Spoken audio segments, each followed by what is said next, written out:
situation in many households these days as to what trend lines you're seeing, an increase, either dollars or victims or perpetrators? I think that unfortunately a lot of the cases that are included in today's announcement are ones that are here sort of in good times and bad.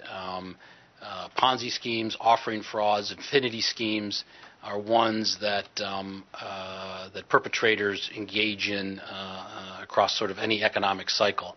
I do think that we see situations where, as more and more people look to third parties to invest their money through intermediaries, money managers, and the like, the frequency with which we might see these types of schemes arise, I think, is on the increase. Use of the internet, as you see in some of the cases announced today, people are vulnerable to that sort of vehicle, and the anonymity that comes with it makes it challenging for law enforcement. So I think those are some of the trends that we're seeing. There you go. WikiLeaks, the daily question. The WikiLeaks apparently today released what's described as a treasure trove of infrastructure targets around the world, which of course could be damaging not only to those countries but to U.S. interests. Why hasn't the government just gone ahead and shut down the site or shut down the dissemination of his information? Why can't you do that? Well, let me condemn in the strongest terms the leaks of information that have come as a result of the actions that you've just referenced.